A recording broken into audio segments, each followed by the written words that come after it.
Hello students, how are you all? Now let us study the next chapter of data structures, that is queues. You all know that queue is another kind of linear data structures. So which linear data structures we have covered till now? We have covered arrays, we have covered stacks. Now it's the time of queue data structure. Now what is queue? आपने बड़ी बार ये word अपने real life में सुना होगा, stand in a Q, या आप जब फीस डिपॉजिट करने जाते हो आप क्यू में खड़े होते हो. सो वैसा ही है ये Q data structure. Like suppose कि फी काउंटर है जहां पर फी कलेक्शन हो रही है और आप सारे स्टूडेंट्स क्यू में खड़े हो. तो होता क्या है, जो स्टूडेंट सबसे पहले आता है वो सबसे पहले क्यू में आगे लग जाता है. जो सेकंड नंबर पे आया वो उसके पीछे लग गया, जो थर्ड नंबर पर आया वो उसके पीछे लग गया. ऐसे ही होता है. और जो सबसे पहले आया था सबसे पहले प्रोसेसिंग उसकी होगी, उसका काम पहले होगा और वो पहले क्यू से बाहर जाएगा. यानी क्यूज किस तरह का डेटा स्ट्रक्चर है? क्यू ऐसा डेटा स्ट्रक्चर है जिसमें जो element, the element which is inserted first in the queue is executed और processed first. The element which is inserted at second number will be executed or processed at second number. So a queue is first in, first out data structure. I hope little bit of that is clear. Now let us read the theory portion. Queue is a queue or a linear queue. Simple queue को हम linear queue भी कह देते हैं. ये मैं आगे जाके आपको करवाऊंगी कि queues are of four types: linear queue, circular queue, D queue, priority queue. तो जो linear queue वाला टॉपिक है that is same जो हम queue का पढ़ेंगे. Queue is a linear queue. A queue or a linear queue is a linear data structure in which insertion is done from one end known as rear and deletion is done from another end known as front. क्या मतलब? Like suppose this is a queue और यहां पर फी counter है. इधर students यहां से आ रहे हैं अंदर, जिस एंड से स्टूडेंट्स अंदर आ रहे हैं या जिस एंड से एलिमेंट्स इंसर्ट हो रहे हैं उस एंड को कहते हैं रियर. क्यू की टेक्नोलॉजी में this is a rear and जहां से इंसर्शन हो रही है. अभी Q is empty, so the element which is inserted in the Q from rear and would come in first position और सबसे पहले इसी की प्रोसेसिंग होगी. यही पहले बाहर निकलेगा. एलिमेंट्स बाहर निकल रहे हैं यानी डिलीट हो रहे हैं क्यू में से. डिलीशन कहां से होती है? That end is known as front in the terminology of queues. So element insert होते हैं रियर एंड से और फ्रंट पे जाके लग जाते हैं. दूसरा एलिमेंट आया वो इधर लग गया, थर्ड एलिमेंट आया वो इधर स्टोर हो गया. और टर्न बाहर कौन निकलेगा? पहले बाहर ये वाला निकलेगा, फिर इसकी टर्न आएगी, फिर ये वाला बाहर निकलेगा. So queue is first in first out data structure and insertion is done from an end which is known as rear. Insertion हमेशा यहां से होगी. And deletion is done from an end which is known as front. Deletion हमेशा यहां से होगी. ऐसा नहीं होगा कि कोई एलिमेंट यहां से आ जाए. फी काउंटर है तो कोई स्टूडेंट इधर से उल्टे रास्ते से तो कभी नहीं आएगा, इधर से ही आएगा. सो इस एग्जाम्पल को अपने माइंड में रख के क्यूज को समझने की कोशिश करो. A queue is also known as first in first out data structure because in queue the element which is inserted first would be first one to be removed और deleted. Now example of queue. People standing in queue at bus stand or people waiting in queue for bus arrival. Like queue बनी हुई है bus stand पर, इधर बस ने आना है तो जो पहले एलिमेंट आया, पहले जो आया वो क्यू की फ्रंट इधर लग गया, रियर से इंसर्ट हुआ और फ्रंट में आके लग गया. दूसरा पर्सन उसके पीछे लग गया, तीसरा उसके पीछे लग गया. जैसे ही बस आती है तो कौन पहले अंदर जाएगा? जो फ्रंट में है. यानी क्यू से डिलीशन कहां से होगी? फ्रंट से. वो क्यू से डिलीट होके बस में चला जाएगा. इंसर्शन रियर से होती है, डिलीशन फ्रंट से होती है. आई होप थोड़ा सा क्लियर हो गया होगा आपको. students waiting in queue to deposit fee, etc. Operations performed on queues, जैसे stacks में हमने किए थे, there are two operations performed on stacks. Insertion को हम push कहते थे, deletion को हम pop कहते थे. Arrays का जब chapter किया था तब हमने 6 operations किए थे on arrays. Traversing, insertion, deletion, searching, sorting, merging. लेकिन queues and stacks के केस में 2 operations होते हैं, insertion and deletion बस. क्यूज एंड स्टैक्स के केस में ना मर्जिंग, ना ही सर्चिंग, ना ही सॉर्टिंग, ना ही ट्रावर्सिंग हमने करनी है. ठीक है. So there are 2 types of operations performed on queue data structures. जैसे स्टैक्स में इंसर्शन को पुश कहते थे ना, क्यूज में इंसर्शन को कहते हैं enqueue, ENQUE. Enqueue is the term used to insert an element in a queue. और डिलीशन को हम स्टैक्स में कहते थे पॉप. क्यू में हम डिलीशन को बोलेंगे DQ. So DQ is a term used to delete an element from a queue. Clear? NQ means to insert an element in a queue. DQ means to delete an element in a queue. We won't say कि queue में element insert हुआ. We will say queue में NQ operation हुआ. We won't say कि element queue से delete हुआ. We'll say queue में DQ operation perform हुआ. Is clear?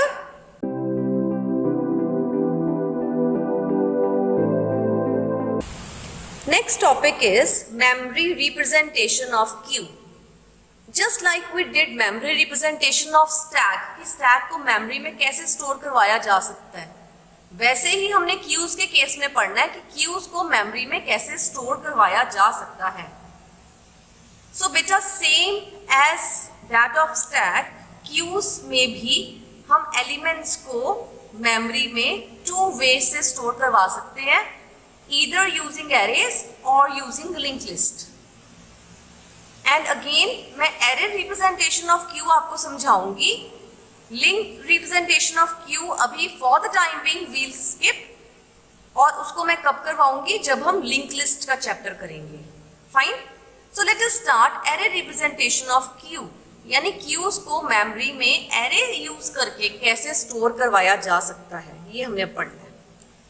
So cues are represented और stored in computers memory using a one dimensional array named Q. तो एक हमें एरे चाहिए होगा, उसका नाम हमने क्यू रख दिया. This is an array. A pointer variable front, एक वेरिएबल चाहिए होगा फ्रंट, जिसमें which contains location of first element of Q, जिसमें क्या होगा कि क्यू में सबसे पहले कौन सा एलिमेंट आया उसकी लोकेशन होगी. And a pointer variable rear, और एक थर्ड चीज हमें चाहिए रियर पॉइंटर वेरिएबल, जिसमें क्या स्टोर्ड होगा, जिसमें स्टोर्ड होगा कि क्यू में लास्ट में कौन सा एलिमेंट आया उसकी लोकेशन, वैल्यू नहीं, लोकेशन. फॉर एग्जाम्पल, इसको और अच्छे से समझते हैं. Let us take an example. Let us consider the following array named Q.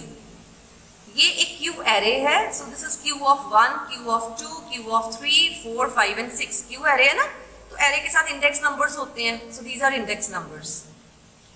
सबसे पहले जब Q खाली थी, कोई एलिमेंट नहीं था, उस केस में फ्रंट भी 0 है एंड रियर भी 0 है. आप नल भी कह सकते हो. Front is null, rear is null when Q is empty. जब ये कोई एलिमेंट नहीं था Q में, Q was empty. फिर Q में आया 21, रियर से इंसर्ट हुआ और फ्रंट पे जाके लग गया. फिर आया 20, फिर NQ हुआ 35, फिर NQ हुआ 50. Now there are 4 elements in a queue and maximum storage capacity of queue is of 6 elements. 2 places are empty, vacant. अब फ्रंट की वैल्यू कितनी है और रियर की कितनी है? फ्रंट होता है कि सबसे पुराना नंबर कौन सा आया था क्यू में, उसकी लोकेशन. सबसे पुराना नंबर क्यू में कौन सा आया था 21, उसकी लोकेशन कितनी है 1. सो फ्रंट इज 1, क्योंकि 21 ने पहले बाहर निकलना है. जिस एलिमेंट ने डिलीट होना है ना सबसे पहले, वो फ्रंट होता है, उसकी लोकेशन होती है फ्रंट, या जो सबसे पहले आया था. बिकॉज क्यू की प्रॉपर्टी ही यही है, जो एलिमेंट सबसे पहले क्यू में आया था वो सबसे पहले बाहर जाएगा. सो फ्रंट भी वही होता है कि सबसे पहले क्यू में कौन सा आया था, सबसे पुराना एलिमेंट कौन सा है, उसकी लोकेशन, सो दैट इज 21 और लोकेशन क्या है 21 की 1, so front is 1। And rear कितना होता है, रियर होता है सबसे एंड में कौन सा एलिमेंट आया, लेटेस्ट जो अभी अभी आया क्यू में, उसकी वैल्यू, उसकी लोकेशन होती है रियर। तो अभी अभी कौन सा आया, लास्ट में कौन सा आया 50, इसकी लोकेशन क्या है 4, सो रियर इज 4। फ्रंट वाला एलिमेंट सबसे पहले डिलीट होगा, रियर वाला एलिमेंट सबसे एंड में डिलीट होगा, because Q is first in first out data structure. तो जो पहले अंदर आया वो पहले बाहर जाएगा, जो लास्ट में अंदर आया वो लास्ट में बाहर जाएगा। आई होप इट इज क्लियर। अभी हम और अच्छे से क्यूज करेंगे तो आपको फ्रंट और रियर क्या होते हैं ये समझ आ जाएगा धीरे धीरे। Now there are some properties of queues, और ये प्रॉपर्टीज हमने एल्गोरिथम्स में यूज करनी है। First property, if front equals to rear, then it means that there is only one element in a queue. So to understand this property, let me take an example with you. Let us suppose we have an empty queue. There is no element in a queue. In this case, front is 0 because there is no element in a queue. सबसे नया element भी कोई नहीं है, सबसे पुराना element भी कोई नहीं है, and rear is also 0. 0 की जगह हम null word भी यूज कर सकते हैं दोनों के केस में, front is null and rear is null. Now let us suppose एक एलिमेंट इंसर्ट हुआ, NQ हुआ क्यू में। NQ कहाँ से होता है, फ्रॉम द रियर एंड। एक एलिमेंट 5 है, क्यू में इंसर्ट हुआ, यहाँ से इंसर्ट हुआ और पहली एम्प्टी लोकेशन में लग जाएगा, इधर स्टोर हो जाएगा। इन this case what is front end what is rear? अब फ्रंट और रियर चेंज होंगे बिकॉज क्यू में एक एलिमेंट आ गया। नाउ फ्रंट बिकम्स, जो सबसे पुराना एलिमेंट था क्यू में कौन सा है 5, और सबसे नया भी 5 है, so front is 1 and rear is also 1 in this case. Now you can see front is equal to rear.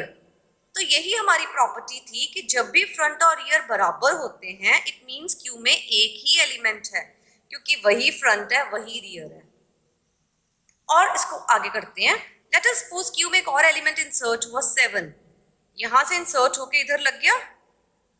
Now front is 1, पुराना एलिमेंट तो 5 है ना, तो उसकी जो इंडेक्स नंबर है दैट इज 1, वो फ्रंट है, और लेटेस्ट एलिमेंट कौन सा 7, उसका index number 2, so rear is 2, जो सबसे अभी अभी आया है लेटेस्ट। सपोज एक और एलिमेंट इंसर्ट हुआ 3 और थर्ड लोकेशन पे। अब फ्रंट तो उतना ही रहा, सबसे पुराना एलिमेंट तो 5 है, फ्रंट मीन्स पुराना एलिमेंट। मैं हिंदी में लिख देती हूँ आपको समझाने के लिए। फ्रंट मीन्स पुराना एलिमेंट और रियर मीन्स जो नया एलिमेंट है, ठीक है। पुराना एलिमेंट तो 5 ही रहा, लेकिन नया कौन सा आ गया 3, और उसकी लोकेशन कितनी है 3, तो रियर अब 2 नहीं रहा, रियर रहा 3, बट फ्रंट 1 है क्योंकि पुराना एलिमेंट अभी भी 5 है 1 पे। अब सपोज एक एलिमेंट डिलीट हुआ। अब डिलीट कहाँ से होता है, फ्रंट से, क्योंकि सबसे पहले 5 आया, सबसे पहले यही बाहर आएगा because Q is first in first out data structure. तो 5 क्यू से डिलीट हो गया, निकल गया क्यू से। अब सबसे पुराना एलिमेंट कौन सा है क्यू में 7, और उसकी लोकेशन इज 2, तो फ्रंट हो गया 2, बट रियर उतना ही रहा, नया एलिमेंट अभी भी उतना ही है। सपोज एक और एलिमेंट क्यू से डिलीट हो गया, 7 भी डिलीट हो गया, रिमूव हो गया क्यू से। अब सबसे पुराना एलिमेंट कौन सा है 3, और नया एलिमेंट भी 3 है और उसकी लोकेशन है 3, सो फ्रंट कितना हो गया, फ्रंट भी 3, रियर भी 3। अब अगेन वही सिचुएशन आ गई हमारे पास कि front is equal to rear, it means we have only one element in a queue. So I hope this first property is clear to you. Now second property. Second property is when front is null, it means that Q is empty. ये हमने starting में already देख लिया था जब Q में कोई element नहीं था। अब दोबारा देखते हैं।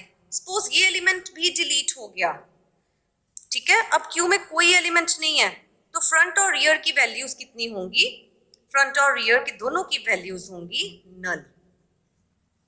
Fine, so this property is clear, this property is also clear to you. Now third property, when front is 1 and rear is n, n means total capacity of a queue. It means queue is full. चलो इसको भी देखते हैं कैसा है. Suppose एक element Q में insert हुआ 7, वो यहां लग गया. अब फ्रंट कितना हो गया? फ्रंट बिकम्स 1 और रियर भी 1. एक और एलिमेंट आया 3, इधर लग गया. फ्रंट बिकम्स 1, रियर कितना हो गया? रियर एक बढ़ गया, दैट इज 2. एक और एलिमेंट इंसर्ट हुआ 5, इधर आ गया. फ्रंट पुराना एलिमेंट अभी भी 7 है तो फ्रंट 1 है. नया एलिमेंट 5 है, इसकी लोकेशन 3 है तो रियर कितना हो गया? अब 3. एक और एलिमेंट आया 10, यहां लग गया. फ्रंट अभी भी 1 है, रियर बढ़ गया, कितना हो गया? 4. एक और एलिमेंट आया, लेट अस सपोज 9, यहां पे इंसर्ट हो गया. फ्रंट पुराना एलिमेंट अभी भी 7 है, नया क्या है? 9, इसकी लोकेशन 5, सो रियर कितना हो गया? 5. अब फ्रंट 1 है और रियर 5 के बराबर है. 5 is n, total capacity of Q वो भी 5 है. इसका मतलब Q is full. So this is the property. When front is 1 and rear is n, it means Q is full. So this property is also clear. Next property. Whenever an element is deleted from a queue, front is increased by 1. And next property is whenever an element is inserted in a queue, rear is increased by 1. So ये property हम already कर चुके हैं. कैसे? आपने देखा जब भी कोई element insert होता है, rear एक बढ़ जाता है, rear is increased by 1. अब ये वाली भी देख लेते हैं कि जब कोई एलिमेंट डिलीट होता है तो क्या फ्रंट भी इंक्रीज हो जाता है बाय 1. सो लेट अस सी. सबसे पहले अब यहाँ पे इस क्यू में डी क्यू ऑपरेशन परफॉर्म होना है, डिलीशन होनी है. तो कौन सा एलिमेंट डिलीट होगा? ये वाला, क्यों जो सबसे पहले अंदर आया था, फर्स्ट इन फर्स्ट आउट. तो 7 वुड बी डिलीटेड. अब फ्रंट में सबसे पुराना एलिमेंट कौन सा है? 3. सो फ्रंट बिकम्स 1 + 1, दैट इज 2. इसकी 3 की लोकेशन इज 2. एक और एलिमेंट डिलीट हुआ तो कौन सा होगा? 3, 2 लोकेशन वाला. अब फ्रंट में सबसे पुराना एलिमेंट कौन सा है? 5, उसकी लोकेशन कितनी है? 3. सो front is increased by 1, it becomes 3. So whenever N element is deleted, front is increased by 1. Whenever an element is inserted, rear is increased by 1.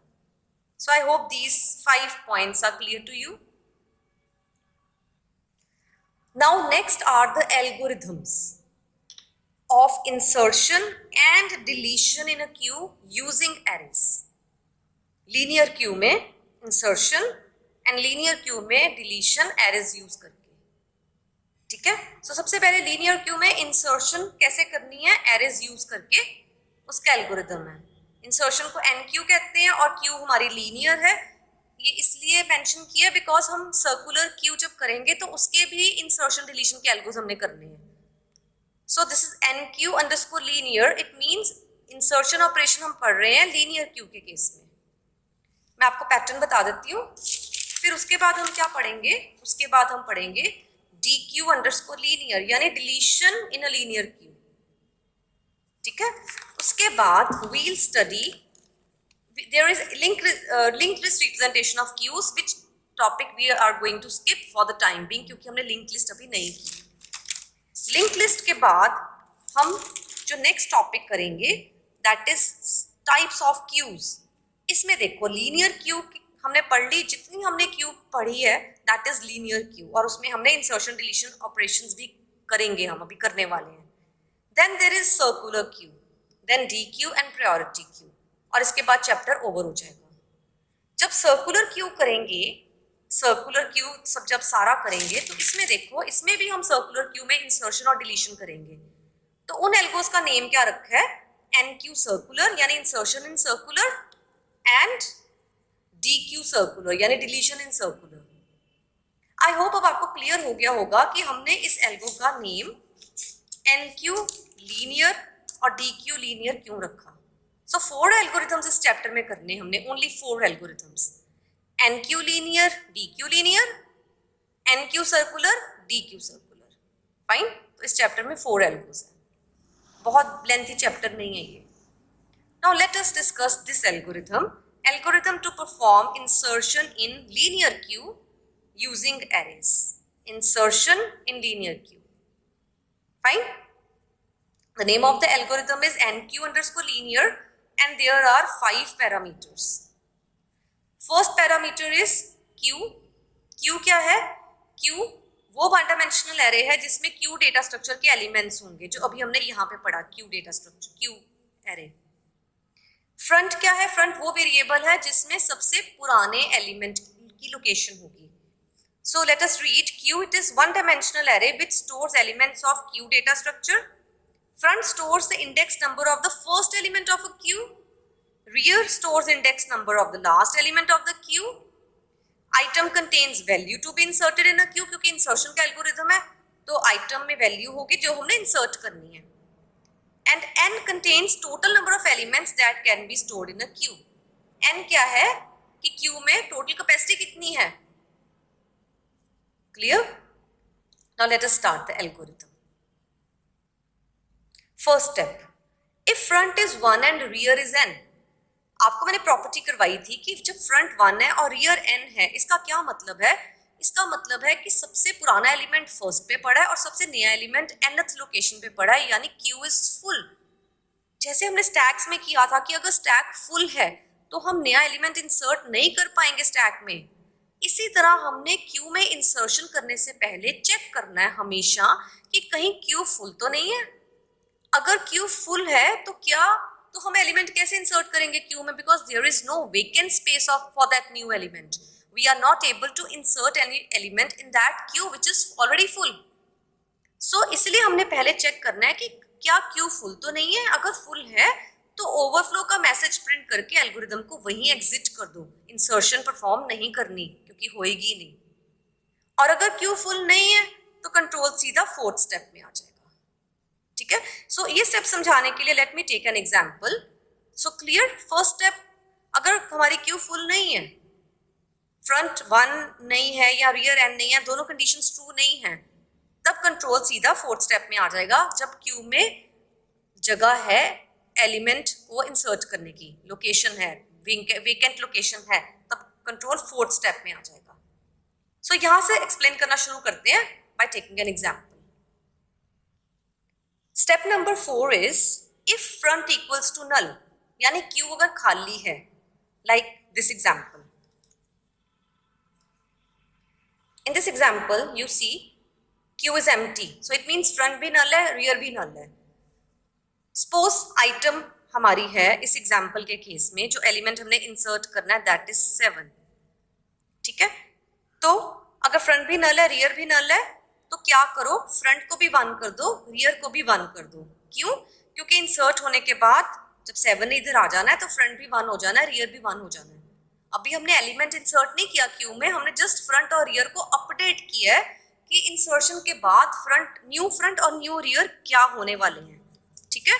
तो हमने क्या देखा? हमने देखा कि अगर Q एम्प्टी है, अगर फ्रंट नल है, Q एम्प्टी है, तब फ्रंट को भी 1 कर दो, रियर को भी 1 कर दो. फ्रंट 1 कर दिया, रियर भी 1 कर दिया. अभी Q खाली, अभी एलिमेंट इंसर्ट नहीं किया, हमने जस्ट इनको अपडेट किया कि बाद में फ्रंट और रियर कितने हो जाएंगे इंसर्शन के बाद. ठीक है. एल्स इफ, अब ये केस देखते हैं. अगर फ्रंट 1 नहीं है बट रियर n है. अब इसको ध्यान से देखो. लाइक सपोज यहाँ पे एलिमेंट्स पड़े हुए हैं. यहाँ पे पड़ा हुआ है 10, इधर पड़ा हुआ है 5, इधर पड़ा हुआ है 2. लेट अस सपोज इस तरह एलिमेंट्स Q में पड़े हुए हैं. इस केस में फ्रंट कितना है हमारा? Front is 3 and rear is 5. Rear is equal to n last में है और front is not equal to 1. So अब हम ये वाला स्टेप पढ़ेंगे.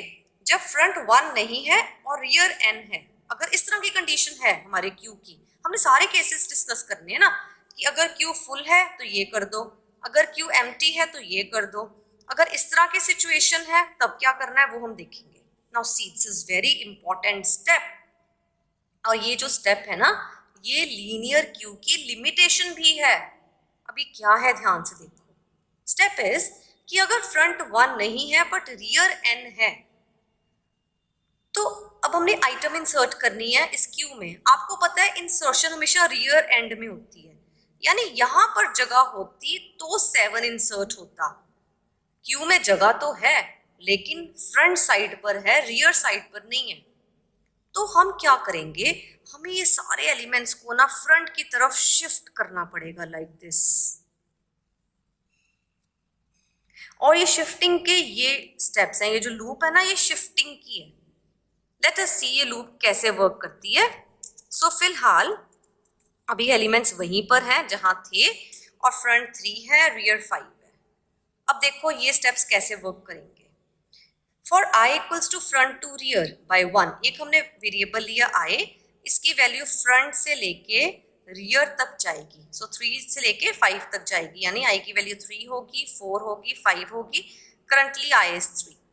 क्या करो, set q of i minus front plus 1। Step is, मैं q को ऐसे सिंपल q लिख रही हूँ, q of i minus front plus 1 equals to q of i। ये स्टेप परफॉर्म करो। अब ये स्टेप क्या करेगा, ध्यान से देखो। i is 3, so q of i means q of 3. What is q of 3? That is 10. 10 को किस में डाल दो, q of i is 3 minus front is 3 plus 1, 3 minus 3 plus 1 is 1, q of 1 में डाल दो 10 को।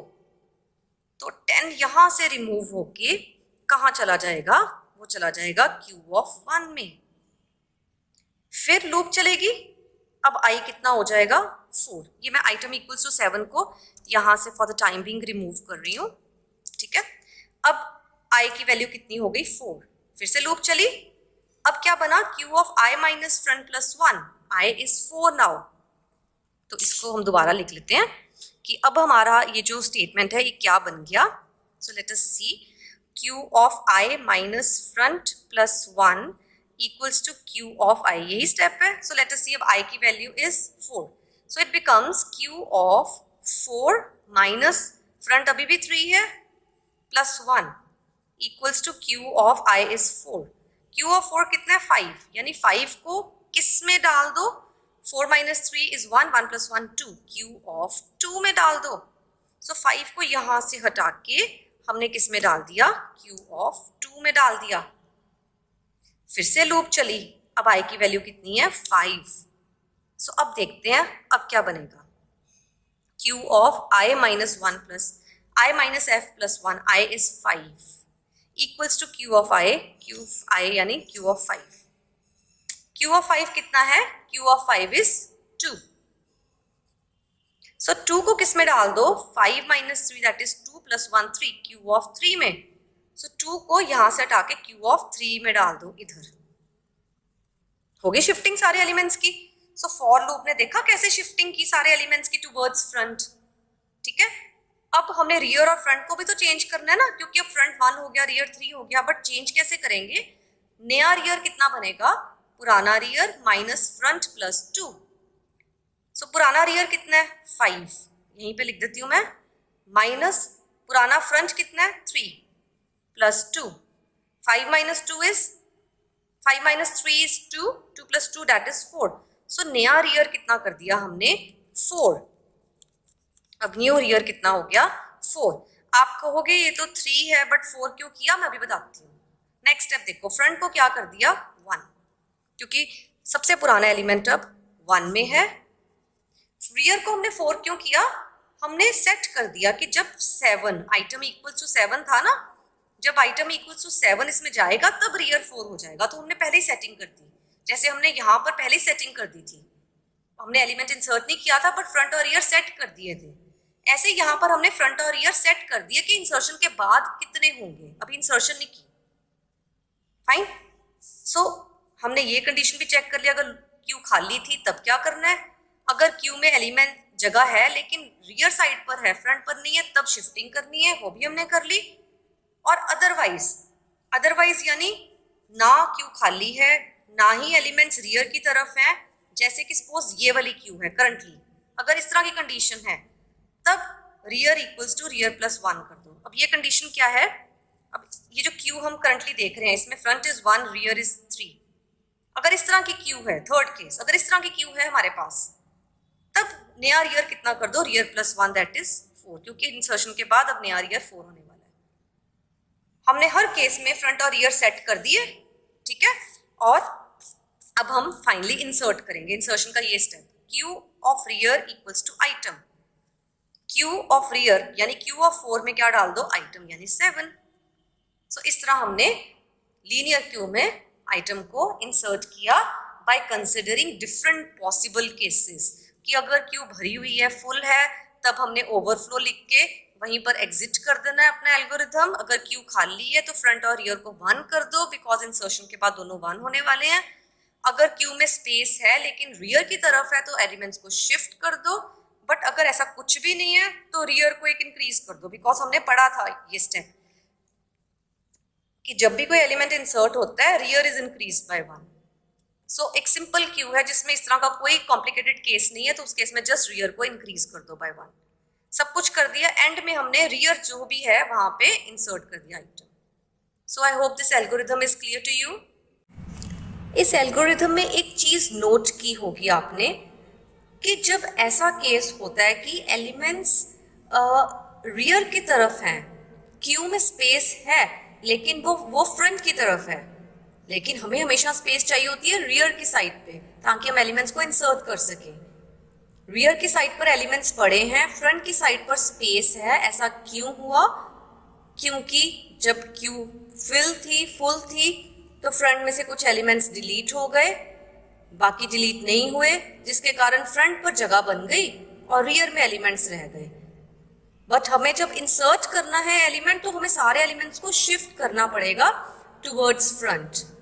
तो ये बात एक बहुत इंपॉर्टेंट है कि this is a major limitation of linear queue. ये लीनियर क्यू की बहुत बड़ी लिमिटेशन है कि अगर क्यू में स्पेस है उसके बावजूद भी हमें एलिमेंट्स को शिफ्ट करना पड़ रहा है इंसर्शन के लिए। अभी तो हमने सिर्फ 3 एलिमेंट्स शिफ्ट किए जो एग्जाम्पल मैंने करवाया आपको, लेकिन सपोज कि क्यू में थाउजेंड्स ऑफ एलिमेंट्स हैं, ठीक है, और कुछ क्यू की फ्रंट पर स्पेसेस हैं, रियर साइड पर स्पेसेस नहीं है, तो हम वो 1000 एलिमेंट्स को शिफ्ट करेंगे, कितना सीपीयू का टाइम वेस्ट होगा, कितने सीपीयू के साइकिल्स लगेंगे शिफ्टिंग में। सो this is the limitation of linear Q. हो सकता है ये मेरी बात आपको अभी इतनी क्लियर ना हो रही हो, लेकिन जब हम सर्कुलर क्यू करेंगे ना तब मैं ये लिमिटेशन को दोबारा समझाऊंगी और फिर मैं बताऊंगी कि सर्कुलर क्यू ने इस लिमिटेशन को कैसे रिमूव किया।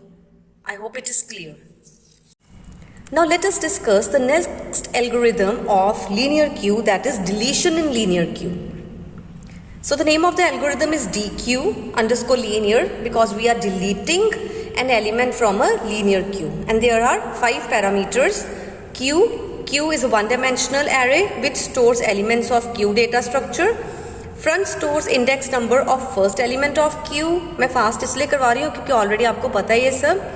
Rear stores index number of last element of a queue and contains total elements that can be stored in a queue. यानी n है queue की total capacity कितनी है। Now let us start an algorithm and there is item also, item parameter. Item will contain deleted value. अभी item खाली है, like last example में item was 7 क्योंकि हमने 7 को insert करना था, लेकिन ये deletion का algorithm है, तो जो value हम queue में से delete करेंगे ना उसको item में store कर देंगे ताकि in future अगर वो value हमें चाहिए we can pick that from item variable. So item will contain deleted value. Initially item is empty. ठीक है? Now let us start the algorithm. Now the first step, if front equals to null. अब देखो जैसे हमने insertion करने से पहले check किया था कि कहीं क्यू फुल तो नहीं है। अगर क्यू भरी हुई है, फुल है, तो हम कोई एलिमेंट इंसर्ट नहीं कर पाएंगे, हम ओवरफ्लो का मैसेज लिख के एल्गोरिथम को वहीं एग्जिट कर देते हैं। इसी तरह डिलीशन के केस में हमने चेक करना है कि कहीं क्यू एम्प्टी तो नहीं है, कहीं हम एम्प्टी क्यू में तो नहीं डिलीशन करने की कोशिश कर रहे हैं। अगर क्यू एम्प्टी है, ऑलरेडी एम्प्टी है, तब अंडरफ्लो का मैसेज प्रिंट होके वहीं एल्गोरिथम एग्जिट हो जाएगा और डिलीशन नहीं होगी क्योंकि क्यू में है ही नहीं कोई एलिमेंट डिलीट करने के लिए, Q is already empty. So if queue is empty तो अंडरफ्लो का मैसेज देके एल्गोरिथम वहीं एग्जिट हो जाएगा, और अगर क्यू एम्प्टी नहीं है तो ये स्टेप्स चलेंगे। So to explain these steps let me take an example with you. Now let us suppose I have this queue. The capacity of queue is 5 and there are 3 elements in a queue, 3, 7 and 5 stored in index numbers 1, 2 and 3. सबसे पुराना element था 3, इसकी index number is 1, so front is 1 and rear is, जो सबसे latest element आया 5, उसकी location that is 3. Fine. Now the fourth step, set item equals to queue of front. So मैंने आपको बताया था item is an empty variable. So item में अब क्या डाल दो, जो क्यू ऑफ फ्रंट में है. क्यू ऑफ फ्रंट में what is front, that is 1, that is Q of 1 में जो है उसको आइटम में डाल दो. क्यू ऑफ 1 में क्या है 3, सो 3 को हमने आइटम में डाल दिया. सो आइटम की वैल्यू कितनी हो गई 3 को हमने आइटम में डाल दिया और 3 को हमने यहाँ से रिमूव कर दिया. क्लियर. 3 को हमने निकाल के आइटम में डाल दिया. If front equals to rear, अगर हमारा फ्रंट रियर के बराबर था और हमने एक एलिमेंट को निकाल के आइटम में डाल दिया है. Let me take that case कि सपोज कि आइटम में ना एक ही क्यू में एक ही वैल्यू थी, दैट वाज 3, और फ्रंट भी 1 था और रियर भी 1 था. लेट अस सपोज कि जब फ्रंट रियर के बराबर है, मैं ये वाला केस आपको समझा रही हूँ. अगर हमारा क्यू इस तरह का था कि फ्रंट रियर के बराबर है, दोनों 1 हैं, और हमने क्या किया, हमने क्यू ऑफ फ्रंट को आइटम में डाल दिया, यानी क्यू ऑफ 1 यानी 3 को हमने उठा के आइटम में डाल दिया. एक ही वैल्यू थी. आपको पता है ना, जब फ्रंट और रियर इक्वल होते हैं, it means there is only 1 value in a queue. Queue और फ्रंट और रियर इक्वल थे, यानी क्यू में एक वैल्यू थी और वो वैल्यू उठा के हमने आइटम में डाल दी. अब फ्रंट और रियर दोनों को नल कर दो, क्योंकि अब क्यू एम्प्टी हो गई है. सो फ्रंट भी नल हो जाएगा, रियर भी नल हो जाएगा. आई hope this step is clear. Fifth step, otherwise अगर ऐसी कोई सिचुएशन नहीं है, इसकी मैं एग्जांपल लेती हूँ. ऐसी कोई सिचुएशन नहीं है, इसकी एग्जांपल मैं आपको एक बताती हूँ. लाइक दिस, हमने क्यू ऑफ फ्रंट को आइटम में डाल दिया था, इसको निकाल दिया. ठीक है. इस तरह की कंडीशन है कि ना तो फ्रंट नल था, ना क्यू एम्प्टी थी, ना ही क्यू में एक एलिमेंट था. Else means otherwise. जैसे ये है एल्स क्या कर दो, फ्रंट को फ्रंट प्लस 1 कर दो, क्योंकि हमने इस एलिमेंट को निकाल दिया. अब फ्रंट कितना हो गया 2, तो कैसे करना है, पुराने फ्रंट में 1 ऐड कर दो, दैट इज 2. अब ये नया फ्रंट बन जाएगा. And if so we have deleted an element and we have incremented the front. I hope it is clear to you. So this algorithm is quite simple as compared to insertion in linear sort, linear queue, insertion in linear queue. क्यों insertion in linear queue complicated थी, क्योंकि इसमें shifting करती थी. ठीक है. So I hope कि linear queue के दोनों algorithms, insertion and deletion using arrays, are clear to you. Now next topic is linked representation of Q, and again we will skip this topic for a time being. Let us start next topic, that is types of Qs.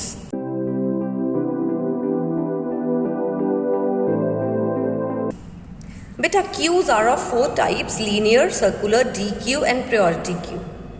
Linear queue जो अब तक हमने Q discuss की, starting से हमने Q की definition की, example किए, ऑपरेशंस किए, मेमोरी रिप्रेजेंटेशन की, एन क्यू डी क्यू के एल्गोरिदम्स किए, वो सब लीनियर क्यू का टॉपिक था.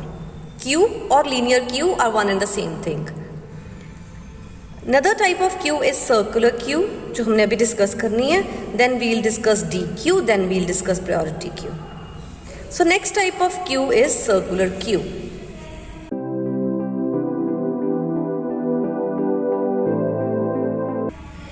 A circular queue was introduced due to one limitation of linear queue. Circular queue क्यों हमने पढ़नी है, क्योंकि linear queue में एक limitation थी, और आई थिंक आपको वो लिमिटेशन याद है. क्या लिमिटेशन थी मैं आपको पहले बता देती हूँ, then we'll study from the notes.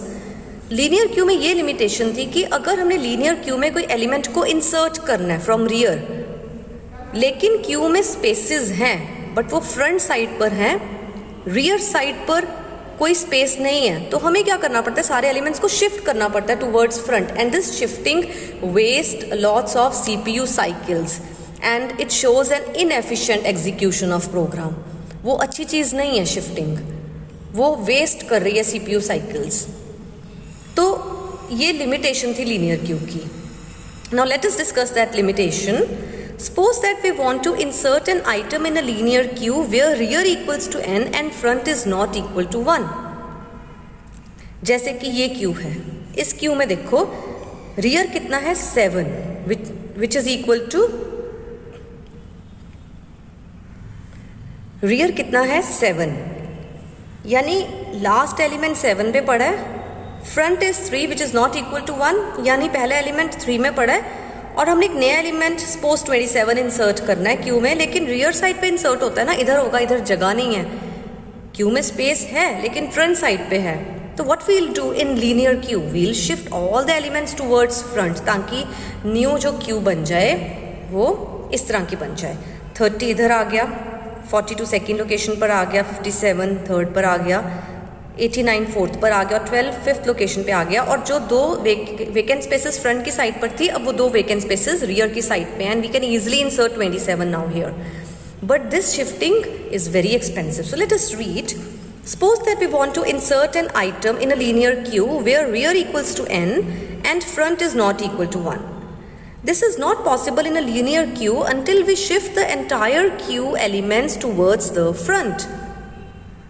So this is an example of linear queue. Here front is 3 which is not equal to 1, rear is 7 which is equal to n. Now let us suppose we want to insert item equals to 27, but there is no place at rear end, although there are 2 vacant places in the queue at front side, but insertion happens only at rear end. So there is a need to shift all the elements of the queue towards front as follows. Fine. Now front becomes 1 and rear becomes 5. So after shifting you may notice front becomes 1 and rear becomes 5. The limitation of shifting is that it is very expensive solution, as shifting would take lots of CPU execution time. So circular queues are better option than linear queues. So I hope the limitation of linear queue is clear to you कि अगर rear की side पर जगह नहीं है, front की side पर vacant जगह है, तो हमें एलिमेंट्स को शिफ्ट करना पड़ता है. This is the limitation of linear queue, shifting. So इस लिमिटेशन को सर्कुलर क्यू ने रिमूव किया. कैसे किया अब वो देखते हैं. So introduction to circular queues. A circular queue is that type of queue in which if rear is n and front is not equal to 1, even then a new element could be inserted without the need of shifting the elements.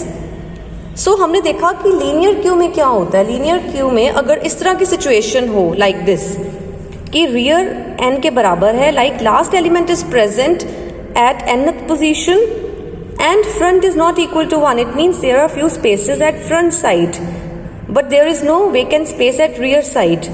Then what we did in linear queue, we shifted all the elements towards front, which is the limitation of linear queue, because this shifting consumes lots of CPU time. That is, you can say, the wastage of CPU time. Now let us see कि circular queue में ये सब कैसे हो सकता है possible. So this can be explained by considering an example. Let us consider the following circular queue. Let us suppose कि ये जो queue हमें given है, that is a circular queue. ठीक है, this is not a linear queue, this is a circular queue. And इस case में you can see rear is 6, that is equal to n, and front is 4, which is not equal to 1. In the above circular queue, rear is 6, which is n, and front is 4, which is not equal to 1. If a new element, suppose 45, is to be inserted in a circular queue, then अब देखो circular queue में new element हमने insert करना है 45, यहाँ पर जगह नहीं है. सर्कुलर क्यू को ना आप ऐसे एज्यूम करो कि ये सर्कल में है. आप समझो कि ये एक स्ट्रिप है, ये एक पेपर की स्ट्रिप है और ये एंड और ये एंड आपस में जुड़े हुए हैं, सर्कल बना हुआ है, ऐसे रिंग बना हुआ है. ये एंड और ये एंड सपोज आपस में चिपके हुए हैं लाइक दिस. यानी अगर आप सर्कल में देखो तो 1 2 3 4 5 6 और 6 और 1 आपस में चिपके हुए हैं. Like if this is 6, this position is 6, तो दिस पोजीशन वुड बी 1. 6 के बाद फिर 1 2 3 4 5 6, 1 2 3 4 5 6, 1 2 3 4 5 6. तो इस तरह हो रहा है सपोज. इसीलिए तो इसका नाम सर्कुलर क्यू है. ठीक है, तो अब देखो 6 के बाद वाली पोजीशन फिर कौन सी होगी, बिकॉज 6 and 1 आपस में जुड़े हुए हैं. This is 6th position, this is 1st position. 6 and 1 they are join together. तो 6 के बाद अगला स्पेस कहाँ अवेलेबल है, 1 पे. तो सर्कुलर क्यू में क्या होता है, अगर फ्रंट 1 के इक्वल नहीं है यानी फ्रंट साइड पे स्पेसेस हैं, रियर n के बराबर है यानी रियर साइड पर कोई स्पेस नहीं है for the new element to be inserted, then that new element would be inserted at this position. Then that would be inserted at position number 1 as follows.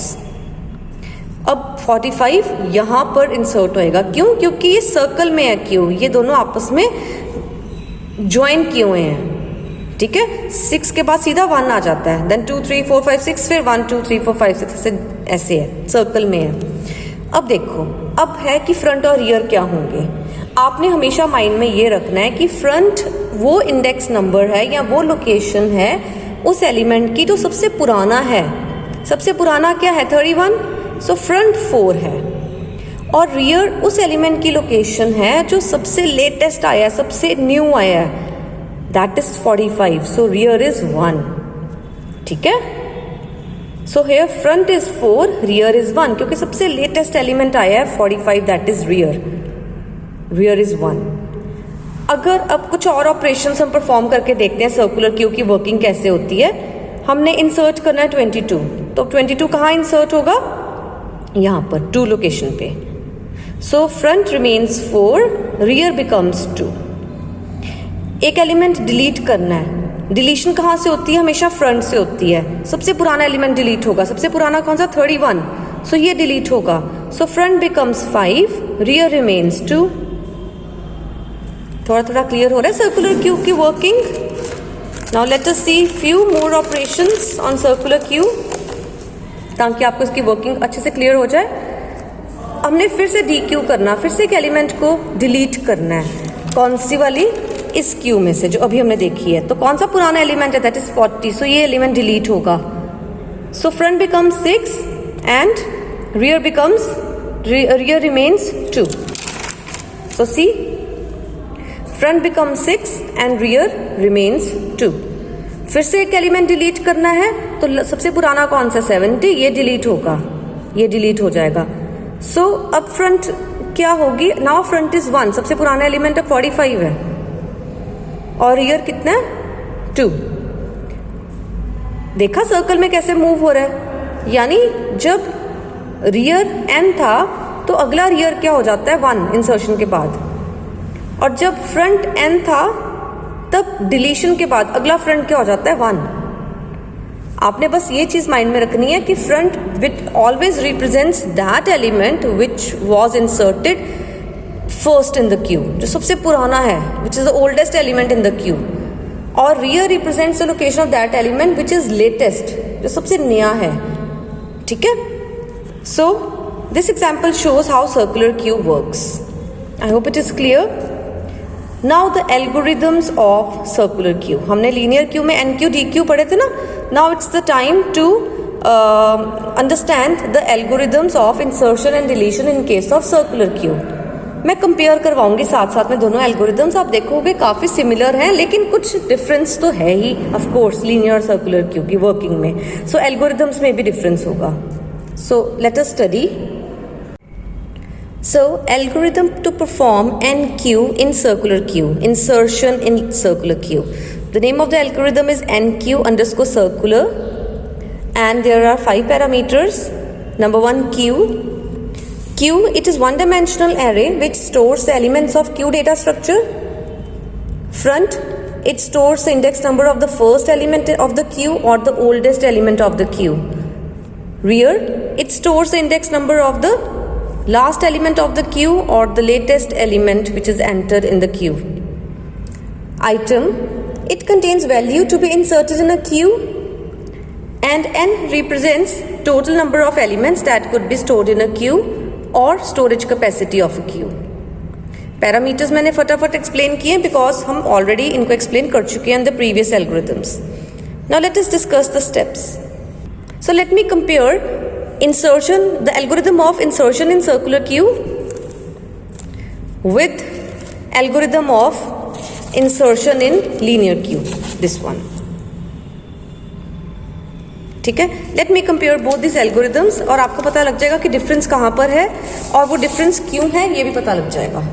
Now see, इस algorithm का name था NQ linear, उसका name क्या है NQ सर्कुलर। I hope it is clear, क्योंकि circular queue का है, ये लीनियर क्यू का है। There are 5 parameters here, similarly there are 5 parameters in this algorithm also, same parameters are there, parameter list is exactly same.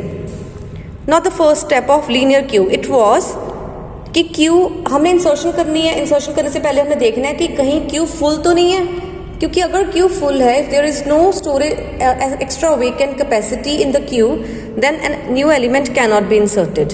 सो इसलिए before insertion we need to check whether there is a blank space और vacant space in a queue और not. So for that we need to check if the queue is full और not. और queue कब full होती है linear Q, अगर front 1 है और रियर n है, यानी पहला एलिमेंट स्टार्टिंग में पड़ा है और लास्ट एलिमेंट एंडिंग में पड़ा है, it means the queue is full with elements. तो उस केस में हम ओवरफ्लो प्रिंट करके एल्गोरिदम को एग्जिट करते थे। तो यही काम हमने सर्कुलर क्यू में भी करना है, लेकिन हल्का सा डिफरेंस है सर्कुलर क्यू में। तो सर्कुलर क्यू में भी हमने इंसर्शन से पहले चेक करना है कि क्या सर्कुलर क्यू कहीं फुल तो नहीं है। तो दिस इज द स्टेप कि अगर फ्रंट 1 है एंड रियर n है, यानी फर्स्ट एलिमेंट स्टार्टिंग में पड़ा हुआ है and last element is in nth position, it means queue is full, तब ओवरफ्लो का मैसेज प्रिंट करो और एल्गोरिथम को वहीं एग्जिट कर दो।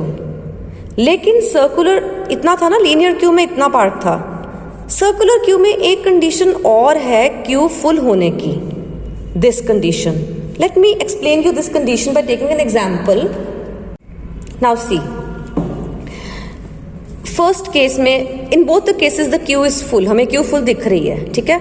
फर्स्ट केस में पहला एलिमेंट फ्रंट इधर पड़ा हुआ है, दैट इज 2 1 में पड़ा हुआ है, और लास्ट एलिमेंट 41 7th लोकेशन में पड़ा हुआ है, यानी front is 1 and rear is n, front is 1 and rear is n, which is showing that the queue is full. So ये कंडीशन तो आपको क्लियर है, क्योंकि लीनियर क्यू में भी यही कंडीशन थी। लेकिन सर्कुलर क्यू में एक और कंडीशन होती है क्यू फुल होने की। क्या होती है? लाइक सी, सपोज ये एलिमेंट्स खाली हैं, ये 3 क्यू की लोकेशंस वेकेंट हैं, लेट अस सपोज। तो इस केस में front is 4, rear is 7, fine. एक न्यू एलिमेंट इंसर्ट होना है 23, तो वो कहाँ इंसर्ट होगा? क्योंकि सर्कुलर क्यू है यहाँ पर, तो फ्रंट 4 रहा, रियर बन गया 1। एक और एलिमेंट इंसर्ट हुआ 27, वो इधर इंसर्ट हुआ, सो फ्रंट रह गया, फ्रंट इज सेम 4 और रियर कितना हो गया 2। एक और एलिमेंट इंसर्ट हुआ 41, front remains 4, rear becomes 3, now the queue is full.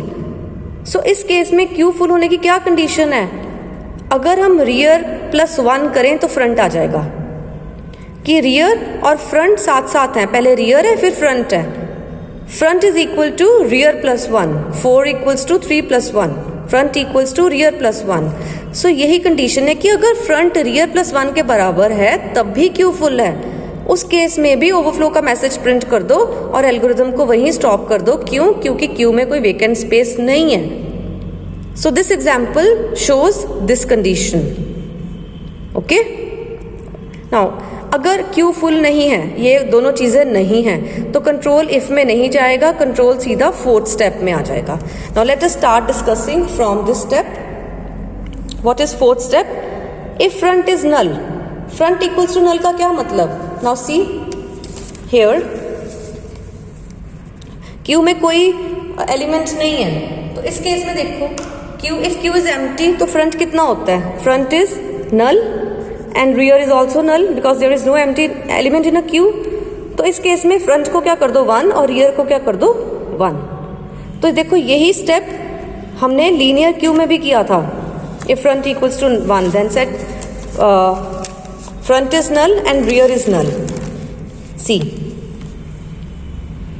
तो डिफरेंस अब तक कहाँ आया? डिफरेंस आया पहले तो इस कंडीशन में, यहाँ पे एक और कंडीशन होती है सर्कुलर क्यू में क्यू के फुल होने की, that is front is rear plus 1।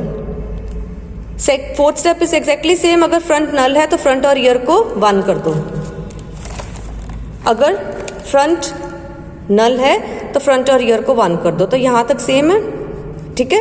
क्योंकि अगर तो फ्रंट नल है, फ्रंट में कोई एलिमेंट नहीं है, तो इट मीन्स फ्रंट और रियर नल है। अगर फ्रंट नल है यानी क्यू एम्प्टी है, तब इंसर्ट होने के बाद क्या हो जाएगा, फ्रंट 1 हो जाएगा, रियर भी 1 हो जाएगा।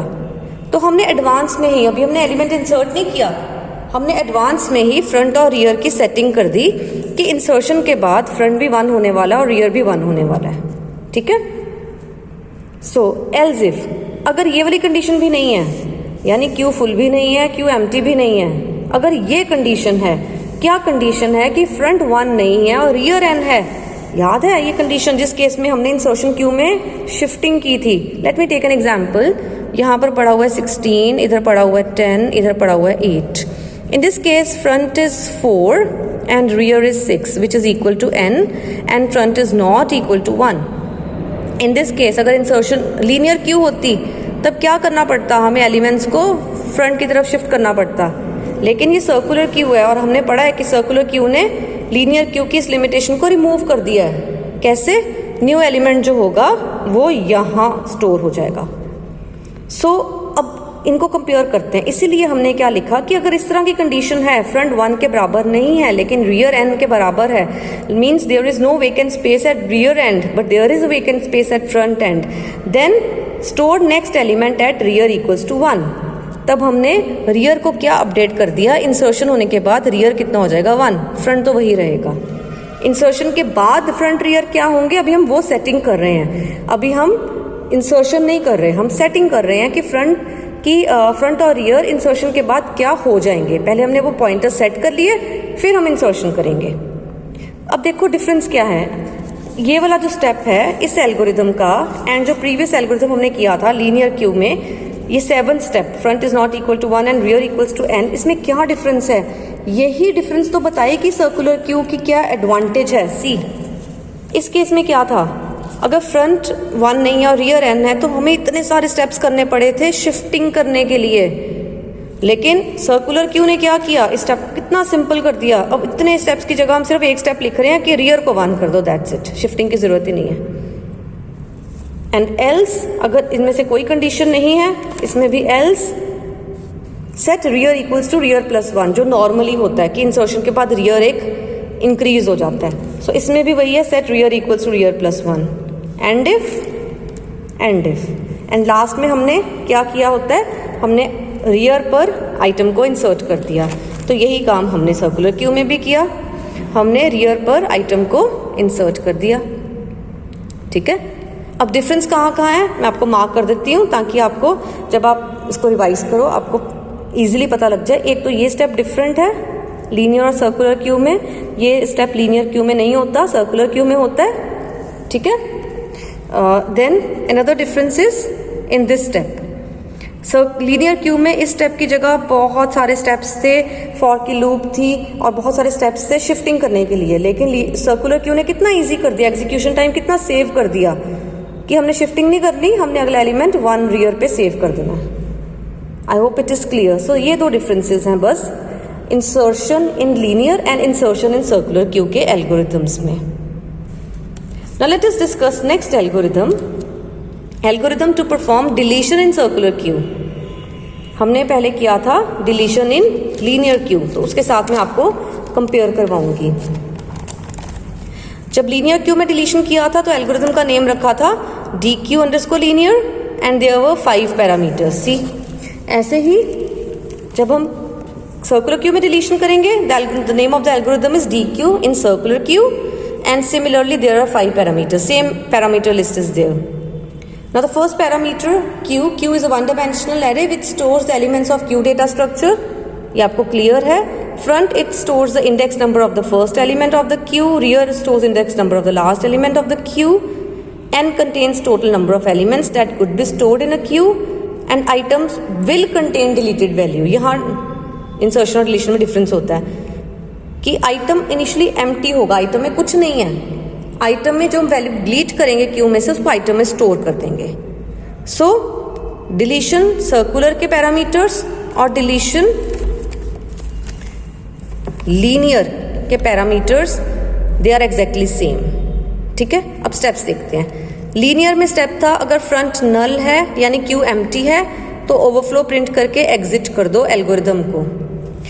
इसमें भी सेम स्टेप है, बिकॉज हमने डिलीट करना है, हमने चेक करना है कि कहीं क्यू खाली तो नहीं है। अगर क्यू खाली है तो हम तो कुछ डिलीट कर ही नहीं पाएंगे, तो अंडरफ्लो का मैसेज प्रिंट करके एल्गोरिदम को वहीं एग्जिट कर दो। So these steps are same. Next step, अब अगर क्यू खाली नहीं है तब फ्रंट में से आइटम को निकाल के या फ्रंट में से वैल्यू को निकाल के आइटम में डाल दो। तो इसमें भी हमने सेम स्टेप किया था कि अगर क्यू खाली नहीं है तो फ्रंट में जो वैल्यू पड़ी हुई है उसको आइटम में डाल दो। नेक्स्ट स्टेप क्या था, if front equals to rear. इसमें भी वही स्टेप है कि अगर फ्रंट रियर के बराबर है, और आपको पता है फ्रंट रियर के बराबर कब होता है, जब क्यू में एक ही एलिमेंट होता है। अगर क्यू में एक ही एलिमेंट है यानी फ्रंट रियर के बराबर है, तब जब वो एलिमेंट को हमने डिलीट कर दिया, हमने यहाँ से निकाल दिया, तब नया फ्रंट और रियर कितना हो गया, नल, क्योंकि एक ही एलिमेंट था, वो भी निकल गया, वो भी आइटम में चला गया निकल के। तो नया फ्रंट और रियर कितना हो गया, नल। ये स्टेप भी सेम है इसमें। लेकिन सर्कुलर क्यू में जो डिफरेंस है ना, ये स्टेप एक्स्ट्रा है। This step is extra in circular Q, this step is not present in linear Q. मैंने मार्क कर दिया। एल्स इफ, कि अगर सर्कुलर क्यू में फ्रंट एन है, फ्रंट एन का मतलब कि जो एलिमेंट हमने निकाला था वो nth लोकेशन में पड़ा था। Late me explain this step by taking an example. Now C, in this Q front is 4 and rear is 2, ठीक है। अब एक एलिमेंट ने डिलीट होना है, तो कौन सा एलिमेंट डिलीट होगा। अब देखो इस क्यू में क्या इनमें से कोई केस है, क्या क्यू एम्प्टी है, नो। तो क्या किया हमने, फ्रंट में से आइटम निकाल के, फ्रंट में से वैल्यू निकाल के आइटम में डाल दी। तो हम डाल देते हैं। सी, हमने क्या किया, फ्रंट में से आइटम निकाल ली, वैल्यू निकाल ली, और 16 को हमने आइटम में स्टोर कर दिया। और ठीक है, हमने बस इतना काम किया अभी तक, ठीक है, ये स्टेप चलाया। अब हमने देखना है क्या फ्रंट रियर के बराबर है, बराबर था। फ्रंट तो 4 था और रियर 2 था। Front is not equal to rear, it means queue में एक एलिमेंट नहीं है, तो ये इफ नहीं चलेगा। उसके बाद क्या फ्रंट की वैल्यू n के बराबर है। So let us take an example to explain this step. Now in this example you see front is 6 which is equal to n। This condition is true. क्या फ्रंट n के बराबर है, yes, ठीक है। यानी जो लास्ट एलिमेंट, जो सबसे पहला एलिमेंट पड़ा हुआ है वो nth लोकेशन में पड़ा हुआ है, और इस एलिमेंट को हम ऑलरेडी रिमूव कर चुके हैं। फ्रंट में से आइटम एलिमेंट निकाल के हमने आइटम में डाल दिया हुआ है, यानी हमने 8 को निकाल दिया हुआ है क्यू में से और हमने इसको आइटम में डाल दिया हुआ है, स्टोर कर दिया हुआ है। अब हमने सिर्फ फ्रंट और रियर को चेंज करना है। तो अगर फ्रंट n के बराबर थी पहले, अब नई फ्रंट कितनी बना दो, 1। क्यों, क्योंकि ये सर्कुलर क्यू है और ये सर्कल में मूव करेगी, तो नई फ्रंट हमने कितनी कर दी, 1, क्योंकि अब नया फ्रंट में एलिमेंट रह गया 4। ये स्टेप सिर्फ सर्कुलर क्यू में है, लीनियर क्यू में क्यों नहीं है, क्योंकि लीनियर क्यू में ऐसी कोई कंडीशन नहीं होती, क्योंकि ये जो पॉइंट्स हैं, ये वाला और ये वाला आपस में ज्वाइंट नहीं है, सर्कल नहीं बना हुआ, ठीक है। ये लीनियर सिर्फ सर्कुलर क्यू में होता है कि अगर फ्रंट n के बराबर है तो अगला फ्रंट क्या होगा, 1। एंड एल्स वाला स्टेप दोनों में सेम है कि अगर इनमें से कोई कंडीशन नहीं है, सिंपल क्यू है, तब डिलीशन के बाद फ्रंट को एक इंक्रीज कर दो, जो जनरली होता है। Front is always increase by 1 in case of deletion. तो ये सी, यही सेम स्टेप है इसमें भी, लीनियर क्यू में भी। Else set front equals to front plus 1। So what is the difference between this algorithm in deletion in linear queue and deletion in circular queue? The difference is these steps are extra. That's it. I hope it is clear now.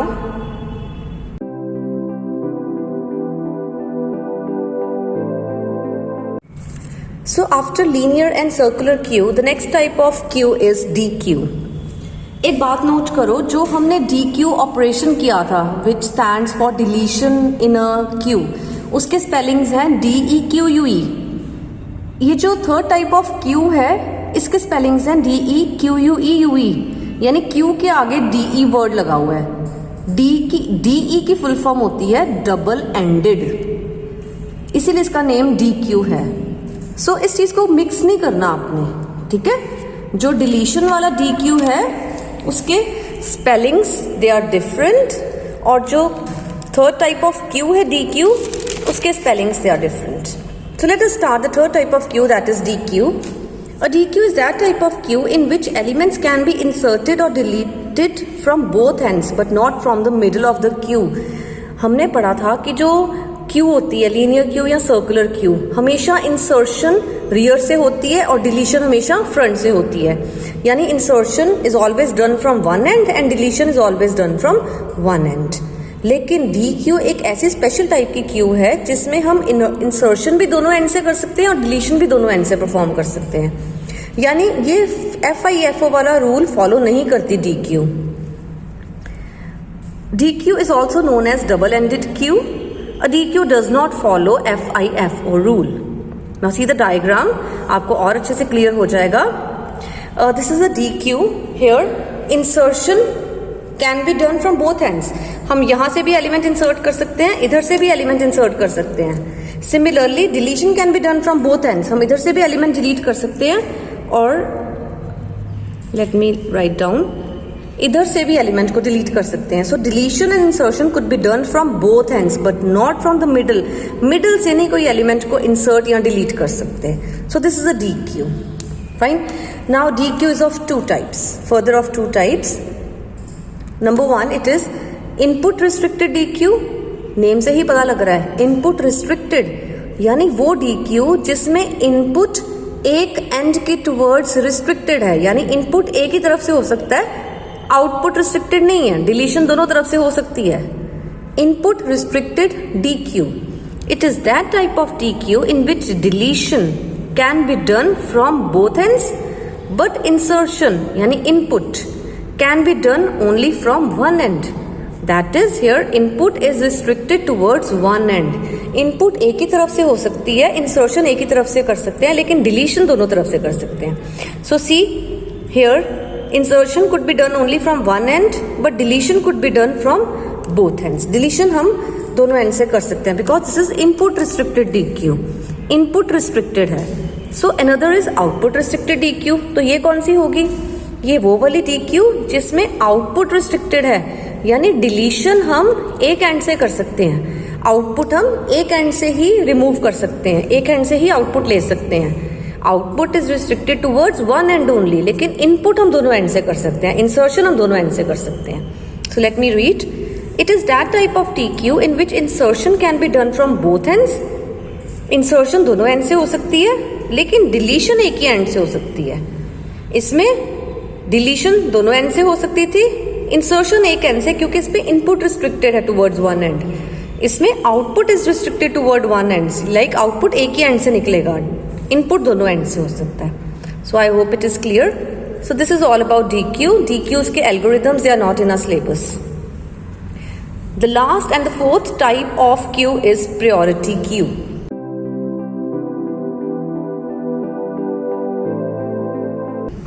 Name से ही पता लग रहा है, priority queue वो Q होगी जिसमें priorities assigned होंगी हर एलिमेंट के लिए. So let us read. Priority queue is that type of queue in which all the elements are assigned a priority number. हर एलिमेंट को एक प्रायोरिटी नंबर दिया जाता है. ठीक है. The order in which elements are deleted from the queue depends upon the following 2 points. First of all, let me show you how priority queue is represented. See. Here, this is an example of priority queue. Few data is stored, A, B, C, D, E, F, G, H, I. This is the data, and these are the priority numbers which are assigned to those data. These are the priority numbers. ठीक है? Every number is assigned a priority. 2 numbers can have same priority also. 2 or more numbers. सो अब तक इतना कि priority queue वो Q होती है जिसमें जितने भी एलिमेंट्स हैं या डेटा मेंबर्स हैं उन सबको एक एक प्रायोरिटी नंबर असाइंड होता है. ठीक है. The order in which elements are deleted from the priority queue. अब प्रायोरिटी क्यू में से एलिमेंट किस तरह रिमूव होंगे, it depends on the following 2 points. Priority queue बनी हुई है, कौन सा एलिमेंट पहले बाहर आएगा, कौन सा बाद में बाहर आएगा, it depends upon 2 conditions. First is, an element with highest priority is deleted first.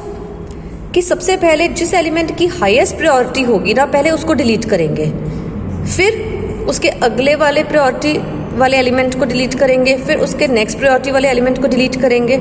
So highest priority वाला पहले डिलीट होगा, then the element with next highest priority is deleted and so on. And if two elements have same priority, अगर दो elements की same priority है, फिर कौन सा पहले डिलीट होगा? अगर दोनों ही हाईएस्ट है, दोनों एलिमेंट्स की प्रायोरिटी हाईएस्ट है, फिर किसको पहले डिलीट करेंगे? फिर उसको पहले डिलीट करेंगे जो पहले क्यू में अंदर आया था. उस केस में हम FIFO देखेंगे. फिर then they are deleted according to the order in which they were inserted in a queue. इन स्टेप्स को, इन चीज़ों को समझने के लिए ये एग्जाम्पल देखते हैं. Let us take an example, then we will continue with the rest of the theory. So example, let us consider the following ascending priority queue. Now priority queues ना are of two types. एक है ascending priority queue, अभी मैं उसको आपको करवाऊंगी. एक है descending priority queue. Ascending priority queue होती है जिसमें ascending order means छोटे से बड़ा से बड़ा से बड़ा, ऐसा होता है ना. Ascending priority queue वो होती है जिसमें जो सबसे छोटा नंबर होता है ना, उसको हाईएस्ट प्रायोरिटी वाला माना जाता है. यानी 1 has the highest priority, 2 has next highest priority, 3 has next highest priority. यानी असेंडिंग ऑर्डर में प्रायोरिटीज डिक्रीज कर रही हैं. असेंडिंग ऑर्डर में प्रायोरिटीज डिक्रीज कर रही हैं. सबसे छोटा नंबर हाईएस्ट प्रायोरिटी, उससे कम नंबर, उससे बड़ा नंबर कम प्रायोरिटी, उससे बड़ा नंबर और कम प्रायोरिटी. यानी सबसे हाईएस्ट प्रायोरिटी किसकी है? C की एंड H की, क्योंकि इनके प्रायोरिटी नंबर्स कितने हैं? 1. और ये असेंडिंग प्रायोरिटी क्यू है. ओके, अब एलिमेंट्स को रिमूव करना है, तो सबसे पहले कौन सा एलिमेंट रिमूव होगा? ऑफ कोर्स वो वाला जिसकी प्रायोरिटी हाईएस्ट है. अब यहाँ पर तो हाईएस्ट प्रायोरिटी वाले 2 एलिमेंट्स हैं, दोनों की हाईएस्ट है 1 प्रायोरिटी C और H की. तो पहले कौन सा रिमूव होगा? तो पहले वो रिमूव होगा जो क्यू में पहले अंदर आया था. तो देख के हमें बता सकते हैं कि क्यू में पहले कौन अंदर आया होगा? पहले C. तो सबसे पहले C would be removed. C मैंने यहाँ पे सीक्वेंस भी लिखी हुई है कि सीक्वेंस में एलिमेंट्स रिमूव होंगे. C. So C would be removed first, then H would be removed. दोनों की 1 प्रायोरिटी है, H रिमूव हो गया, तो 1 प्रायोरिटी वाले सारे हो गए. Now it's a turn for priority number 2. अब 2 प्रायोरिटी में A भी आ जाता है, D भी आ जाता है, G भी आ जाता है. पर पहले कौन सा अंदर आया था? पहले आया था A, क्योंकि वो फ्रंट साइड में है. So A would be deleted, then D would be deleted, then G would be deleted. So 2 priority वाले भी सारे रिमूव हो गए. Now it's a time for priority number 3. अब 3 प्रायोरिटी नंबर के भी 3 एलिमेंट्स हैं, B, F एंड J. तो सबसे पहले कौन सा रिमूव होगा? जो सबसे पहले अंदर आया था क्यू में, that was B. So B is removed, then F is removed and then J is removed. तो 3 प्रायोरिटी वाले भी रिमूव हो गए. फिर 4 प्रायोरिटी वालों की turn. E and I, they both have priority number 4. So पहले कौन अंदर आया था? E. So E would be removed and then at the last I would be removed. So इस तरह प्रायोरिटी क्यू के एलिमेंट्स को रिमूव किया जाता है. Fine. Special logical representation of priority queue is as follows. कैसे हम प्रायोरिटी क्यू को रिप्रेजेंट करते हैं? ऊपर डेटा लिख देते हैं और नीचे उनके प्रायोरिटी नंबर्स लिख देते हैं. In the above logical representation the elements और डेटा A, B, C से लेके जो Z तक हैं, they are assigned priorities P1, P2, P3, so on to Pn respectively.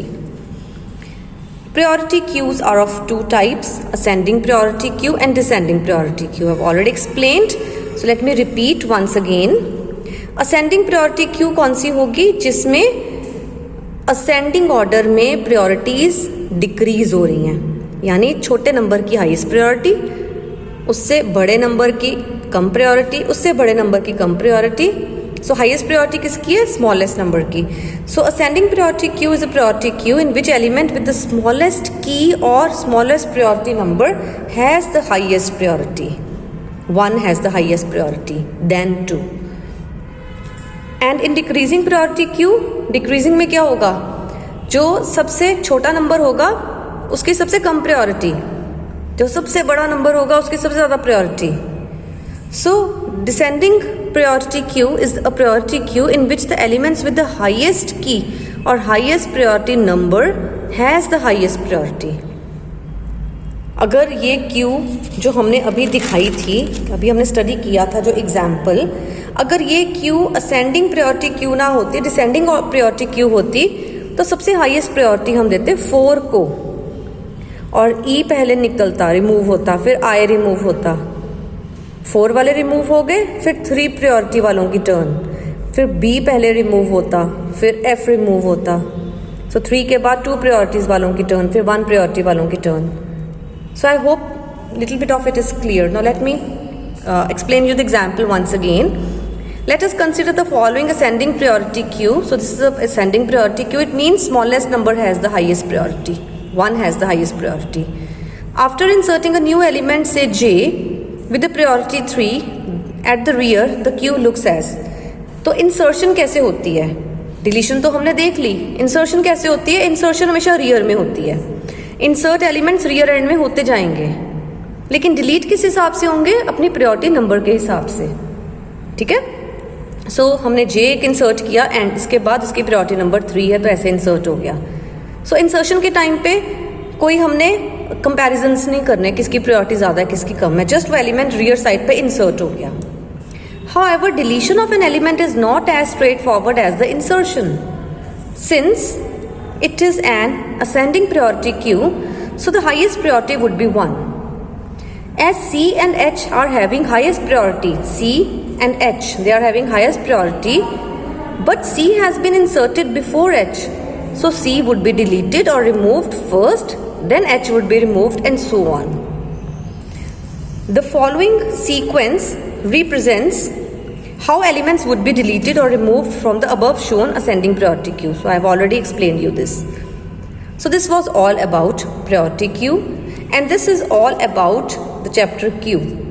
What we have studied what is queue. Okay, then the memory representation of queue, in that we have studied adder representation, and we will study linked list representation after covering the linked list chapter. Then we have studied second type of queue, that is circular queue, then DQ, and then priority queue. Now there are a few differences that could come in your exam. They are, the first difference is the difference between queue and a DQ.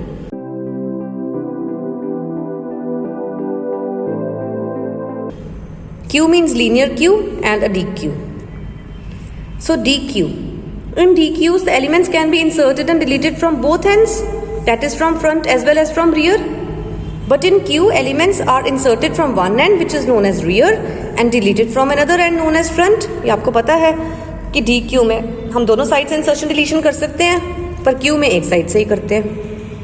Then a DQ is both FIFO and LIFO. DQ first in first out भी है, last in first out भी है. कैसे? क्योंकि हम दोनों side से insertion, दोनों साइड से डिलीशन कर सकते हैं. तो एक एलिमेंट हमने अभी जो इंसर्ट किया उसको अभी डिलीट कर सकते हैं, लास्ट इन फर्स्ट आउट दोनों चीजें हैं. लेकिन क्यू जो है, सिंपल लीनियर क्यू जो है, that is only first in first out. Then in DQ, items are not removed in the order in which they were inserted. In queue the items are always removed in the order in which they were inserted. DQ में अभी जो element insert किया उसको अभी remove कर दिया, क्योंकि वहां से इंसर्शन हो सकती है, वहीं से डिलीशन भी हो सकती है. यानी जिस सीक्वेंस में एलिमेंट्स DQ में गए उस सीक्वेंस में रिमूव नहीं हुए, हम कोई भी किसी एंड से भी रिमूव कर सकते हैं एलिमेंट को. देन द डायग्राम, इसमें हमने शो किया दोनों साइड से इंसर्शन डिलीशन हो सकती है, इसमें हमने शो किया एक ही साइड से हो सकती है. फाइन. नेक्स्ट जो डिफरेंस एग्जाम्स में आया हुआ है, that is the difference between a linear Q and a circular Q.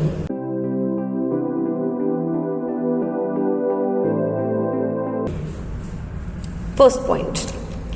Linear queue is that queue which stores data as a sequence of elements similar to the real world queue.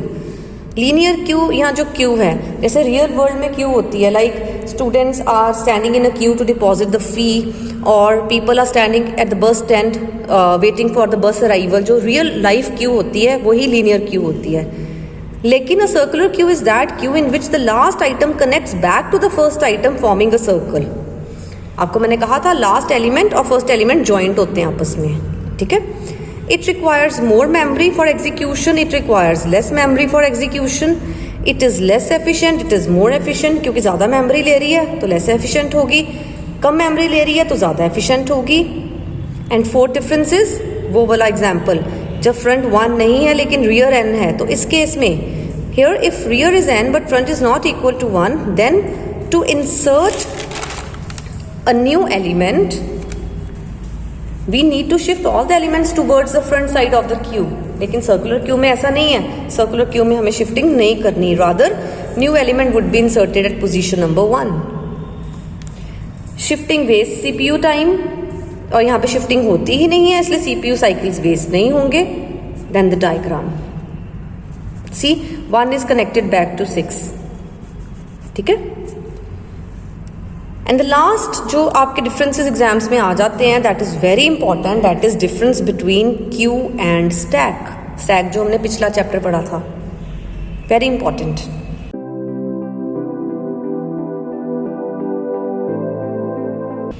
These differences are very important और बहुत बार exams में आए हुए हैं. So let us understand these differences also. A queue is a linear data structure in which items are inserted from one end and deleted from another end. Stack is also a linear data structure but in which items are inserted and deleted from one end only. Stack में वहीं से insertion होती है, वहीं पे deletion होती है. Queue में insertion एक end से होती है, deletion एक end से होती है. In queue items are inserted from rear end and deleted from front end, but in stack items are inserted and deleted from top of the stack only. Then there is a diagram.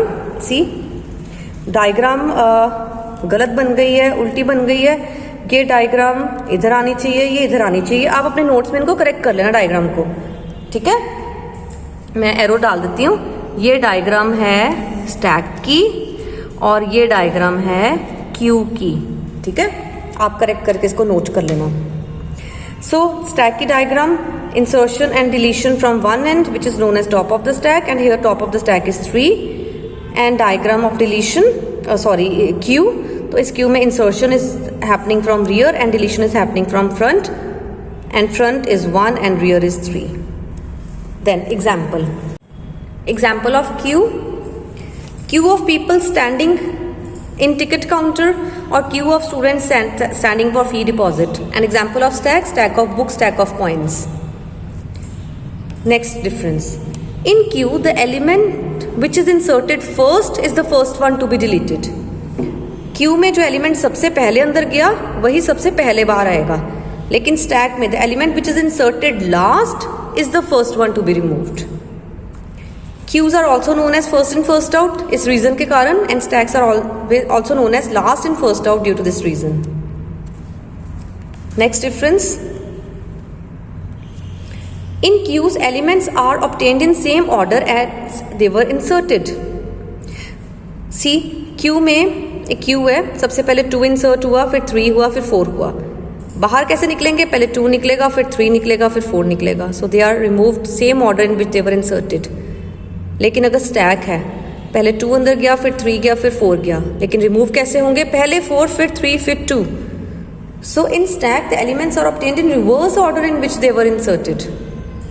मैं ये differences को फटाफट करवा रही हूँ क्योंकि आई hope कि आपको ये क्लियर हो रहे हैं, बिकॉज हमने बार बार इन चीज़ों को पढ़ लिया हुआ है थियोरी में.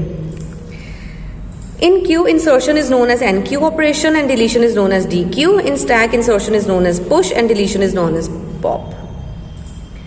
Queue can be represented in memory using one-dimensional array queue, one variable rear and another variable front. Stacks are represented in memory using one-dimensional array stack, one variable top and another variable max stk.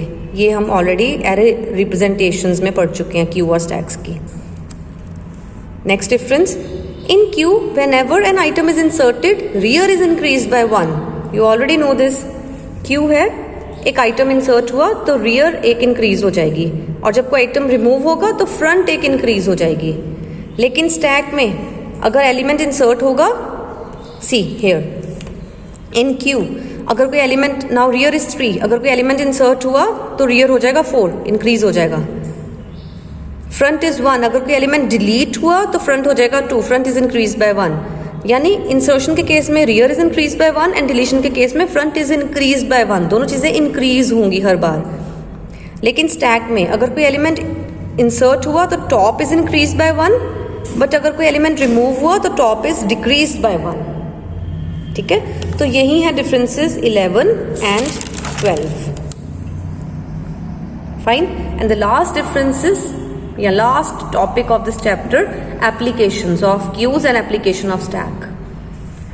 Queues are used in operating system to perform round robin scheduling. Let me explain you this application of queue. आपने operating system का अगर subject पढ़ा हुआ है या सुना हुआ है राउंड रॉबिन शेड्यूलिंग क्या होती है, तब आपको पता होगा लाइक सपोज मैं अपने कंप्यूटर पे ना 3-4 ऑपरेशंस साथ साथ कर रही हूँ। मैं कंप्यूटर पर कुछ MS वर्ड में टाइपिंग भी कर रही हूँ, कुछ प्रिंट आउट्स भी निकल रहे हैं, एक तरफ मैंने गाना लगाया हुआ है, ऑडियो प्ले हो रहा है, और एक तरफ मेरी मूवी डाउनलोड हो रही है। 4 काम कंप्यूटर साइमल्टेनियसली कर रहा है। जो मैं करैक्टर टाइप कर रही हूँ या प्रेस कर रही हूँ कीबोर्ड पर, वो डिस्प्ले हो रहा है, नंबर 1। नंबर 2 प्रिंटिंग हो रही है, नंबर 3 सॉन्ग प्ले हो रहा है, नंबर 4 वीडियो डाउनलोड हो रही है। सो 4 ऑपरेशंस आर हैपनिंग साइमल्टेनियसली। लेकिन एक फैक्ट है अबाउट CPU कि CPU एक टाइम पे एक ही काम कर सकता है। जितनी भी लेटेस्ट टेक्नोलॉजी अब तक आई है ना, अगर हम कंसीडर करें तो अब तक का भी जो लेटेस्ट CPU है ना, वो एक टाइम पे एक ही काम परफॉर्म कर सकता है।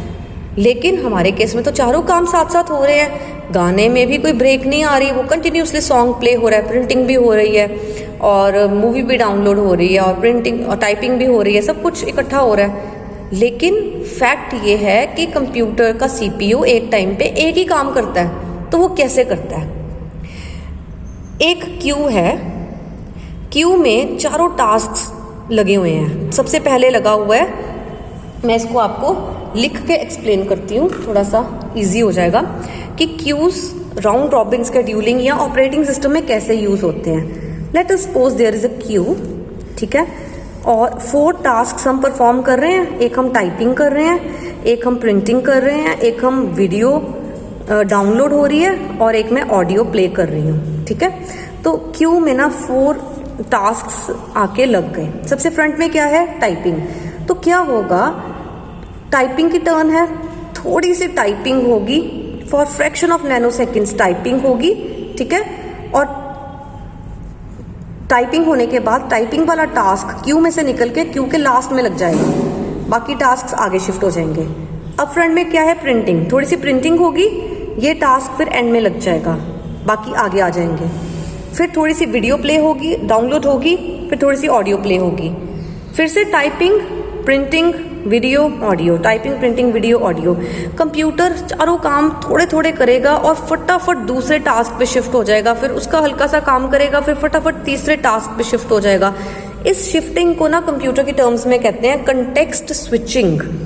ठीक है, तो वो इतनी फास्ट होती है कंटेक्स्ट स्विचिंग कि हमें लगता है कि चारों काम इकट्ठे हो रहे हैं, जबकि वो क्या हो रहा होता है, थोड़ी सी टाइपिंग हो रही है, थोड़ी सी प्रिंटिंग हो रही है, थोड़ी सी वीडियो प्ले हो रही है, थोड़ा सा ऑडियो चल रहा है, फिर टाइपिंग, प्रिंटिंग, वीडियो, ऑडियो हो ऐसे रहा होता है। लेकिन हमें लगता है कि चारों काम इकट्ठे हो रहे हैं। ऐसा क्यों? क्योंकि कंप्यूटर का CPU that is too much fast, हमारी इमेजिनेशन से भी टू मच फास्ट होता है, और इतनी फटाफट कंटेक्स्ट स्विचिंग होती है from one task to another कि हमें लगता है कि सारे काम इकट्ठे हो रहे हैं। और इसे कहते हैं राउंड रॉबिन शेड्यूलिंग, कि पहले task number 1, 2, 3, 4, then again task number 1, 2, 3, 4, again task number 1, 2, 3, 4 round robin way में। सो इसमें क्यूज यूज होती हैं। And next, queues are used inside various connecting devices like switches, routers, gateways, bridges. Network में जितने भी connecting devices होते हैं ना, उनमें क्यूज लगी होती हैं। जब भी पैकेट्स आते हैं ना, तो सबसे पहले वो क्यू में स्टोर्ड हो जाते हैं, जो इनके अंदर होती हैं। Switch, router, gateway, bridges, routers, hubs, जितने भी कनेक्टिंग डिवाइसेस हैं उनके अंदर क्यू होती है। पैकेट्स आके क्यू में स्टोर हो जाते हैं, और जैसे ही आगे वाली लाइंस फ्री हो जाती हैं, अवेलेबल हो जाती हैं, फिर पैकेट्स वहाँ से निकल जाते हैं। सो तो टेम्परली क्यू में स्टोर्ड हो जाते हैं पैकेट्स। सो उस केस में भी क्यू यूज होती है। और स्टैक की एप्लीकेशन तो आप ऑलरेडी अच्छे से पढ़ चुके हो। Let me read. Stacks are used in functions, Stacks are used to convert infix to postfix, infix to prefix, evaluate postfix, evaluate prefix, and stacks are used to perform quicksort. Fine, I hope it is clear. So this was all about the chapter Q data structures.